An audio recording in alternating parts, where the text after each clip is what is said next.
8 universities, 6 debates have brought us to this day, the final of the University Human Rights Debate. My name is Iguma Gabriel, and allow me to invite the finalists today, Uganda Christian University,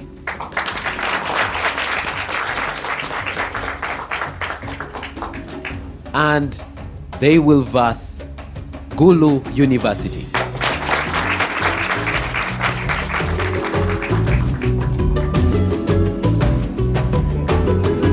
Please come closer. Do not fear each other. All right. These are the two teams that have made it to the final. 8 universities started and only 2 stay standing. They proved to be better than the others at the debate. Before you take your seats, you know the motion for today. We're going to flip this coin and we'll know who is proposing and who is opposing. Are we ready? Heads or tails? Heads? It's a head. Which side of the motion are you taking? Proposition. You're proposing the motion. You will take my right-hand side. Gulu will take my left-hand side.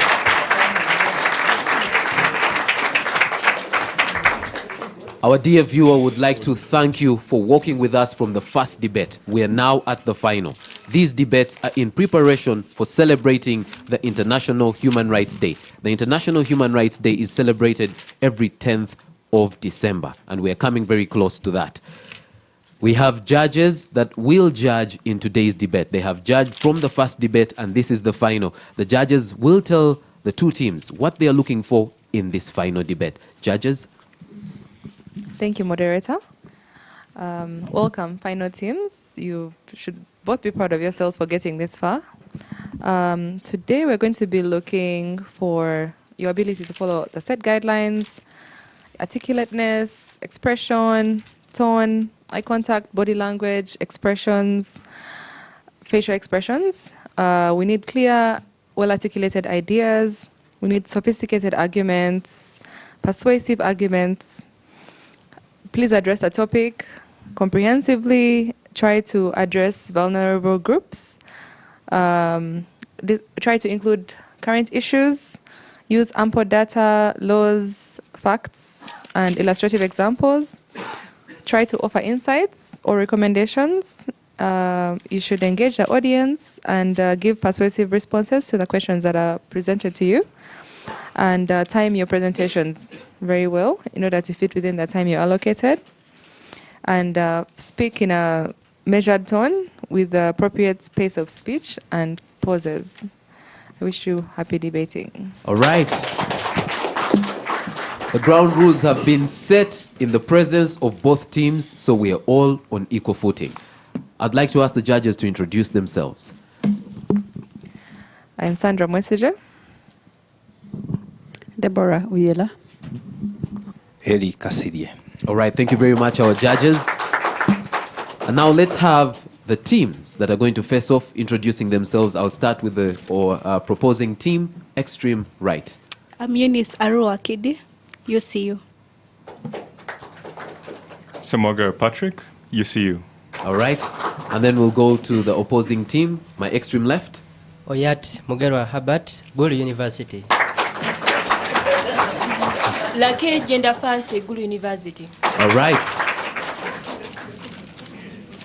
The laws of Uganda still have written in them the death sentence. This despite the fact that we haven't seen a reduction in crime due to the fact that the death sentence still holds. Is it time for Uganda to revise this death sentence? So today, we debate the death penalty has not proved to be effective in Uganda. Is it time to abolish it? Let's hear first from the proposing team. Yes, the death penalty has not proved to be effective in Uganda. That is what everyone could see in our laws today. First and foremost, what is death penalty? Death penalty is when somebody is sentenced to death because of certain crimes. And the crimes that can be have a death sentence are stated in the Penal Code Act, Section 23. And some of those offenses can be treason. We have murder, aggravated rape, even terrorism.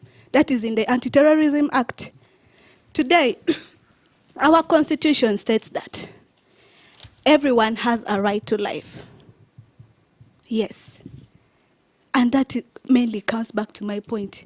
Death penalty should be abolished.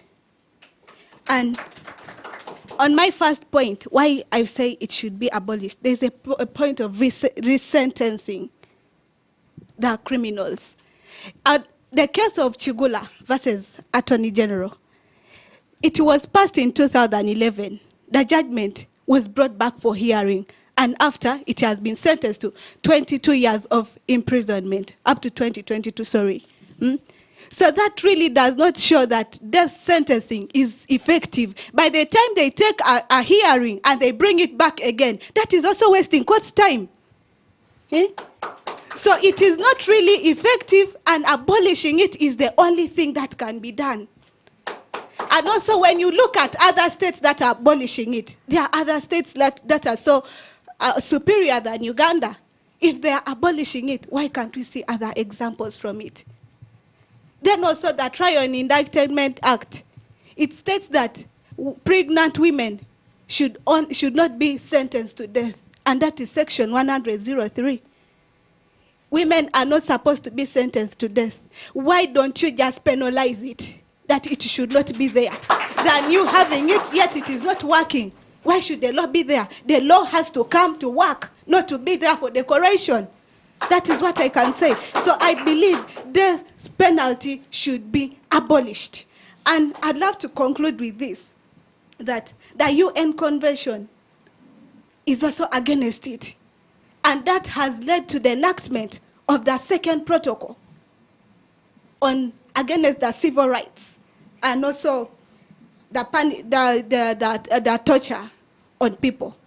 So by the time the UN comes in, you just know there is a problem somewhere. Not everyone can sit back and just sit. The death penalty should stay. It should be abolished. All right, thank you very much. That's your time. I will go to the first opposing debater. Judges, ladies and gentlemen in the August House, the death penalty has not proved to be effective in Uganda. It is time to abolish it. Members in the August House, our affirmatives of today's debate do not know how to measure effectiveness of a process.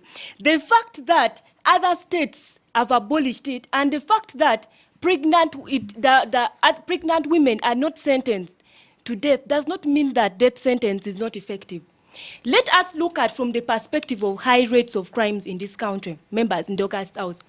Currently, we have high rates of crimes, with death penalty being at the discretion of the judge. What if it is scrubbed off? What will the country have? We saw the killings that took place in Kitgum district.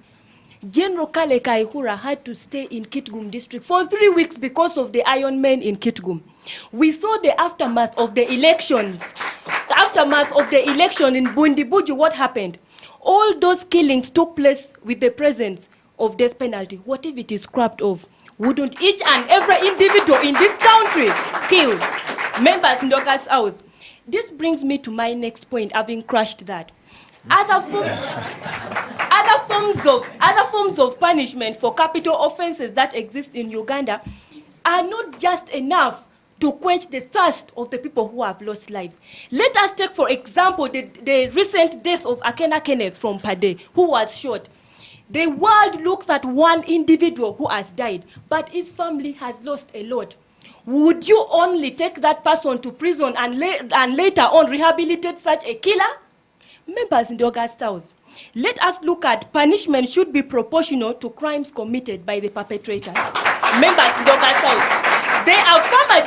the affirmatives of today's debate are only looking at the perpetrator, are only looking at covering up for the perpetrator. How about the 70 lives the perpetrator kills? Members of the House, I would like to ask them a question. If one person is sentenced to death for killing a person, would he or she, one of the people in the proposition, kill? Members in the House, once death sentence is removed from this country, we are going to experience bloodshed that we are seeing more and more that we are seeing in this country. Members of the House. from that, the proposers are talking about we should abolish death sentence. Let us look at from the cost-benefit analysis. Members of ourselves, when we are to abolish death sentence, we are going to face a lot of trouble in this country. We are looking at lives. Everyone in this country would want to be a murderer. By the way, this country has a high poverty rate. If a murderer is rehabilitated, is given all forms of rehabilitation. Unfortunately, your time is done. Thank you. All right, thank you very much. But you have a minute to ask the first proposing speaker a question. Yes, thank you so much. I would like to ask her 2 questions. To start with, I would like to take her in an imaginary, I want her to imagine a world, Uganda without death sentence. What will the rate of murdering be in this country? Secondly, Let's take the first question and then she Okay, responds thank to you it. so much. Now, regarding that, I'd love you to address your mind that we have introduced the plea bargaining. In that, if you have a death sentence, you can plead guilty and your sentence will be reduced. So that can be an option.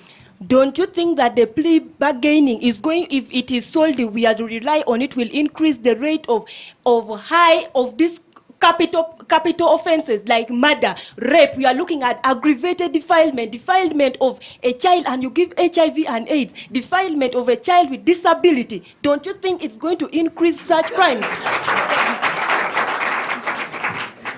What I can say, Uganda believes in its people. And I know it believes everyone can change. All right, thank you very much. Your time is done. Your time is done. We'll go to the second speakers from both sides, starting with the proposing side. Thank you, Sorry. Mr. Oh, you need to ask a question. I'm sorry. It's your turn to ask a question to the first proposer. If you're, what impact do you think that will really create if you're to kill someone? First of all, the impact that it will create is people are going to learn by example. People are going to learn by example. We are going to see a great, in fact, we should make death sentence mandatory instead of making it discretionary. We are going to see a Uganda with happy people. People will borrow such examples. No killing like the ones that took place in Kitgum, the one that took place in Bundibuju, the killing of Akena, and many other killings. Now, let me imagine a country without death penalty. All of you here in the gallery will not exist. Thank you. The second question. The second question, yes, please. How would you feel now if you knew somebody, if it was your relative who has been sentenced to death, and you knew very well they were guilty?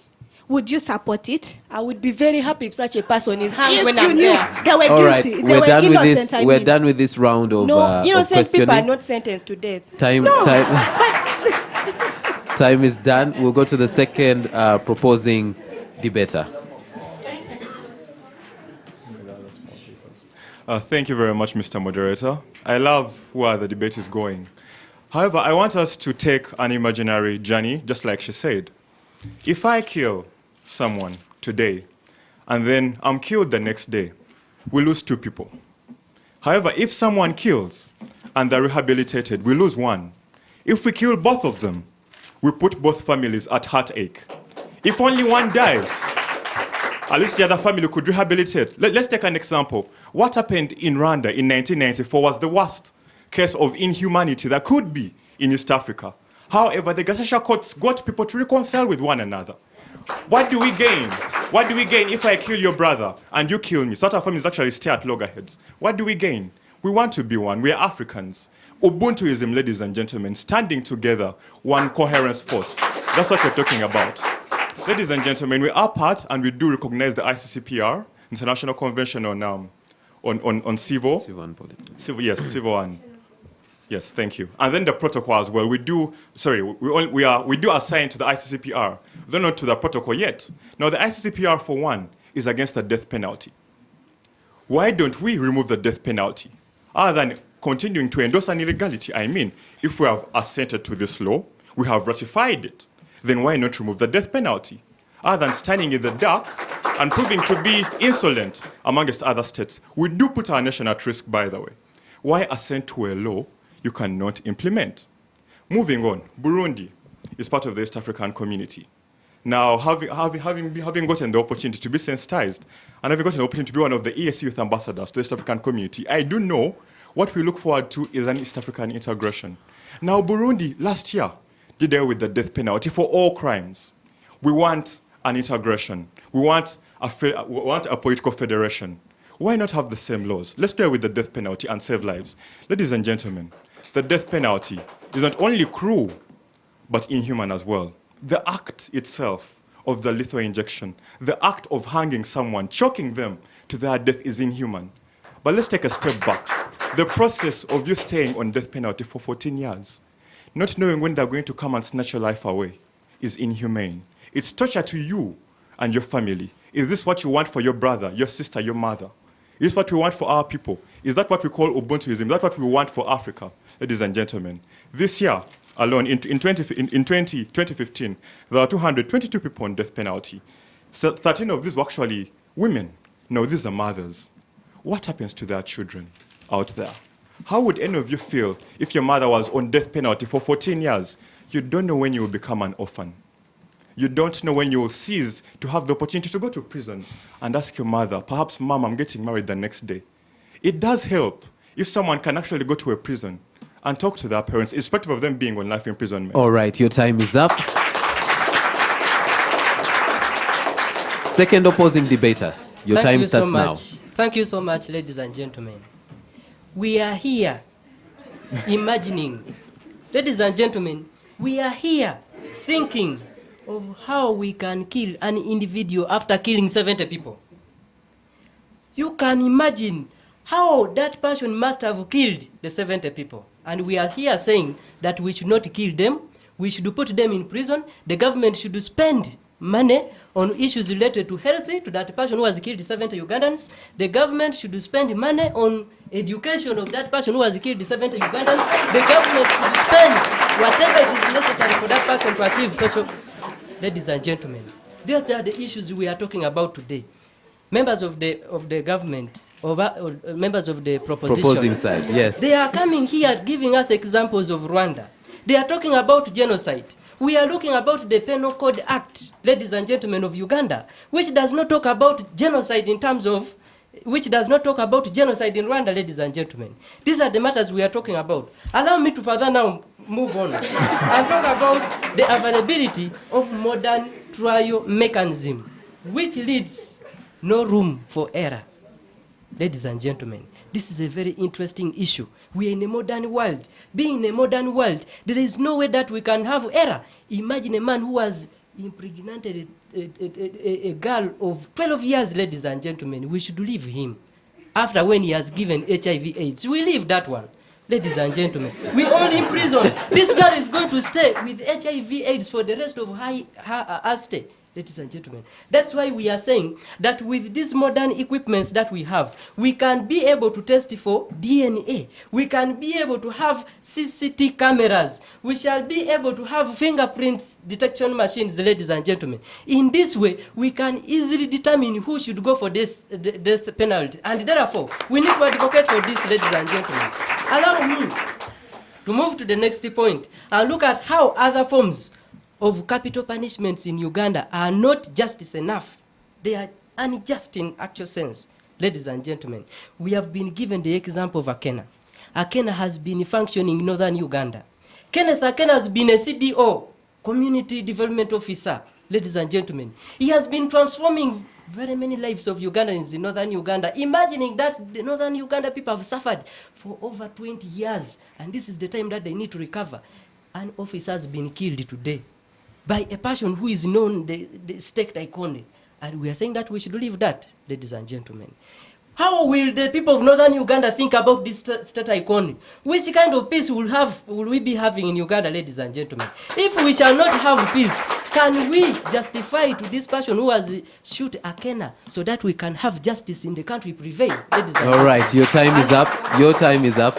However, you have a minute to ask questions to the second proposer.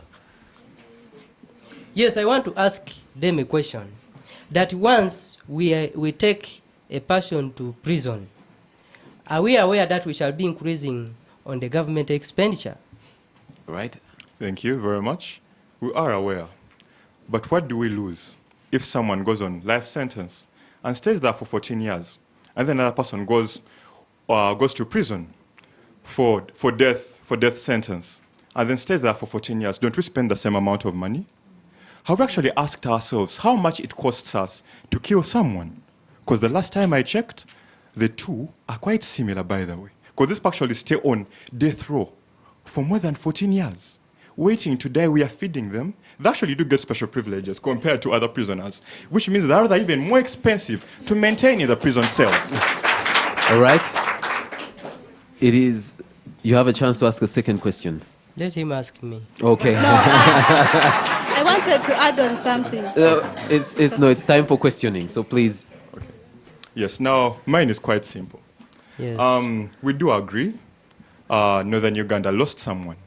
Should we now deprive Western Uganda of someone simply because someone died? And then does killing someone promote peace and security?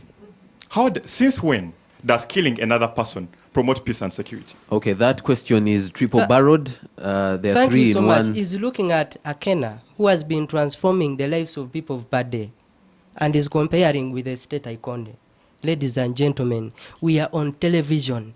How will the people of Northern Uganda listen to such kind of a question? When in actual sense, they have been suffering for the last 20 years, ladies and gentlemen. Let us be justice to this region, ladies and gentlemen. All right. Just so we are clear, in the case of the recent killing of one Akena, there is nobody who has been found guilty, so there is no person being executed. It is still under investigations, and we hope that this does not go into jeopardizing the case. I have a few questions. Recently, there was a proposal to Parliament to reform the law to get rid of mandatory death sentence. And the UPDF came to Parliament and said you are trekking on very dangerous grounds. Soldiers who have committed certain crimes that lead to danger for this country should be sentenced to death and executed, because we shall lose a nation if we remove that mandatory death sentence. What is your view of that argument by the UPDF? Thank you. Now, the UPDF is the army. They do protect us, and I believe that's where they belong, and not in the parliament, to start with, just to start with. And then furthermore, the UPDF says there are crimes committed by soldiers, and they're not worth forgiving. But of what use is it to sentence someone to death and keep them in prison for 14 years? I'm so certain by that time someone will actually have reformed. And if actually kill people, why have prisons? Okay, fine, let's kill them all and get rid of the prisons. Quite simple. All right. To this side, one of the things you said is that if the death penalty is abolished, we'll see an increment in crime. Is there evidence to show for the countries where it has been abolished that crime rates have actually gone up? First of all, let us start with looking at Uganda that made death penalty discretionary at the discretion of the judge in Susan Chigula and 416 others versus Attorney General, Constitutional Petition number 6 of 2003. When that was made, didn't we see increase in the rate of crime? The question is there evidence to show? No, yes, let us look at the evidence. Bundibuju, weren't there killings, Mr. Moderator, in Bundibuju after the aftermath of the 2016 elections? Let us look at the different killings that are taking place. How about the sheikhs that are dying? Aren't those lives being lost after making death penalty at the discretion of the judge? I think that is a good case study that I've given, Mr. Moderator. Thank you. All right. Because this is the final, the judges will first give us their comments before they give us the results. All right? So we'll hear the comments from the judges first. Thank you very much. I just want to add on to the topic. It's more substantive. We were talking about death penalty. Death penalties, they're having a debate currently to ensure that it is abolished. And there's a move in Uganda by civil society to domesticate what they call the optional protocol 2 of the International Covenant on Civil and Political Rights. First and foremost, the argument is that it violates the right to life, really. And you've mentioned it's cruel, it's inhuman, and very degrading to treat life that way. And we believe that the state that protects life shouldn't be taking away life. And taxpayers' money shouldn't be used to take away life. We believe that they can be rehabilitated because you look beyond the offender. You look at the family, the children. Yes, lives have been lost, but we're starting to think in a different way. This is a different world. They can contribute differently. We can come up with systems that when they come out, they have to support those families, period, and come up with something else that works, okay? Yes, many innocent lives have been lost, and we have not forgotten about that. But it's just a different way of looking at things, and under international law, there's no more death penalty. Even if Joseph Kony has been arrested now, he will not be sentenced to death. All right. So that is the move now. Thank you very much. Thank you very much.